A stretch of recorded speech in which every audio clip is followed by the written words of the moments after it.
நமச்சிவாய. ஓ சுவாமியே சரணமையப்பா. ஸோ இன்னைக்கு நம்ம ஐயப்பனை பற்றி தான் பார்க்க போகிறோம்.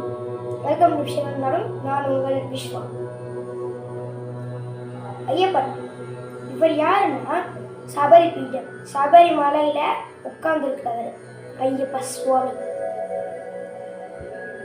அவருக்கு இப்போதான் ரீசெண்டாக மலை போட்டு சபரிமலை போயிட்டு வந்தார். நாங்கள் போன இந்த சபரிமலைக்கு இருமுடி இங்கே கோயில் இருக்காங்க தான் இருமுடி கட்டியிருந்தோம். அந்த நரசிம்மர் வந்தார். நரசிம்மர் வந்து இப்போது ஐயங்கார் வந்தவர், அவருடைய குருசாமி. அவங்க யாராவது தரிசனம் பண்ணா கூட அப்படிம்பாரு.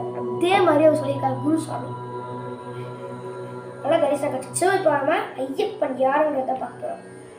ஐயப்பன் யாரு? மோகினிக்கும் சிவனுக்கும் பிறந்த கடைசி குழந்தை. சபரிமலை. அவர் ஒரு நாள் ஒரு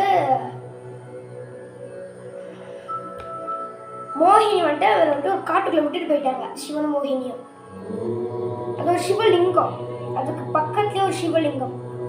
அந்த வழியில அந்த ஒரு பாண்டிய நாட்டு அரசர் சிவபக்தர்.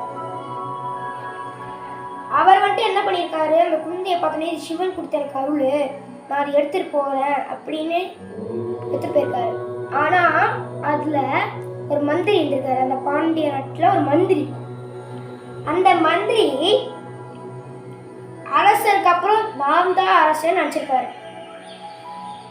அரசரா, அதாவது இப்ப பாண்டிய நாட்டு ஒரு அரசர் இருக்காரு பார்த்தீங்களா, அவருக்கு கருத்து ஐயப்பன் அவங்களுக்கு கிடைச்ச போது கழுத்துல மணியோட கிடைச்சதுனால மணிகண்டன் பேர் வைக்கிறாங்க. மணிகண்டன். அதுக்கப்புறம் கூட்டிட்டு போய் வளர்க்குறாங்க. அதுக்கப்புறம் இந்த பாண்டிய நாட்டுல ஒரு பெண் குழந்தை பிறக்குது. அதாவது ஐயப்பனுக்கு தங்கச்சி. இப்போ அந்த பாண்டிய நாட்டு அரசர் என்ன பண்றாருன்னா, ஐயப்ப சுவாமி அதாவது மணிகண்டனை ஒரு குரு கிட்ட விட்டுட்டு போறாரு. வில் பயிற்சி, வேட்டை பயிற்சி எல்லாமே கற்றுக்க சொல்றேன். அந்த குரு இருக்கார்ல, அதாவது அந்த வில் பயிற்சி கற்றுக்க கொடுக்குற குரு, அவருடைய மகனுக்கு வாய் பேச முடியாது, அது ஒரு நோய். எல்லாமே முடிச்சிட்டாரு. ஐயப்ப சாமி வில் விடுறதுல ரொம்ப திறமைசாலியா இருந்தார். ஐயப்ப சாமி அப்புறம் அவர் குரு கிட்ட பழம் எல்லாம் கொடுத்துட்டு போனாரு. கொடுத்துட்டு போகும்போது, குருவே நீங்க எதுக்கு சோகமா இருக்கீங்கன்னு எனக்கு தெரியும், உங்க மகனை கூட்டிட்டு வாங்க, நான் சரி பண்றேன்னு சொன்னாரு. சரின்னா அவரோட குருவும் கூட்டிட்டு வந்தார். எங்க சொல்லு, நம சிவாய சொல்லு அப்படின்னு சொன்னாரு. அவரும் அம்மா சிவாய் அப்படி சொல்லிட்டான், பேசிட்டான்.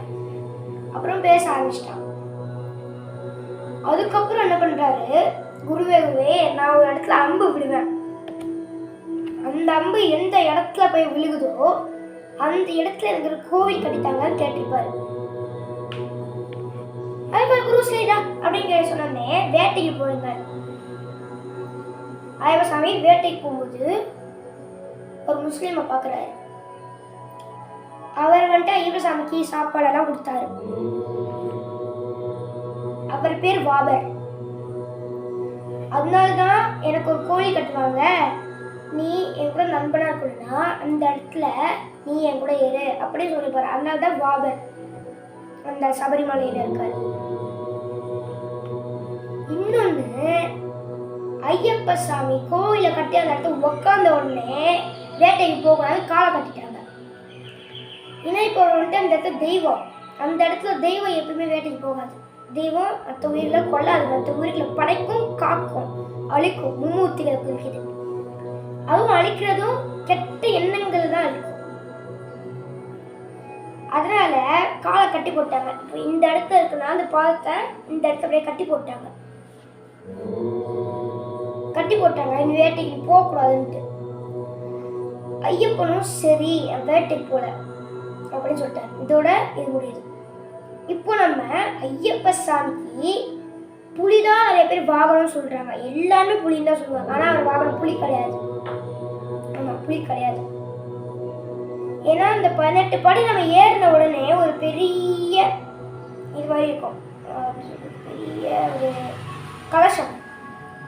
அந்த கலசத்துக்கு மேலே பார்த்தீங்கன்னா ஐயப்பன் எல்லாமே பாருங்க பிள்ளையார் மாதிரி அவர் வாசிக்க மோஷிகர் தான் இருப்பார். முருகருக்கு முன்னாடி அவருடைய வாகனம் மயில் இருக்கும். அப்புறம் அந்த இடத்துல புலி இல்லாமல் அந்த இடத்துல குதிரை இருக்கு. குதிரை தான் அவருடைய வாகனம். இதோட இது முடியுது. நான் உங்கள் விஸ்வா சிவனம் நானும் சேனல். ஓம் நமச்சிவாய். ஓம் சுவாமியே சரணமையப்பா.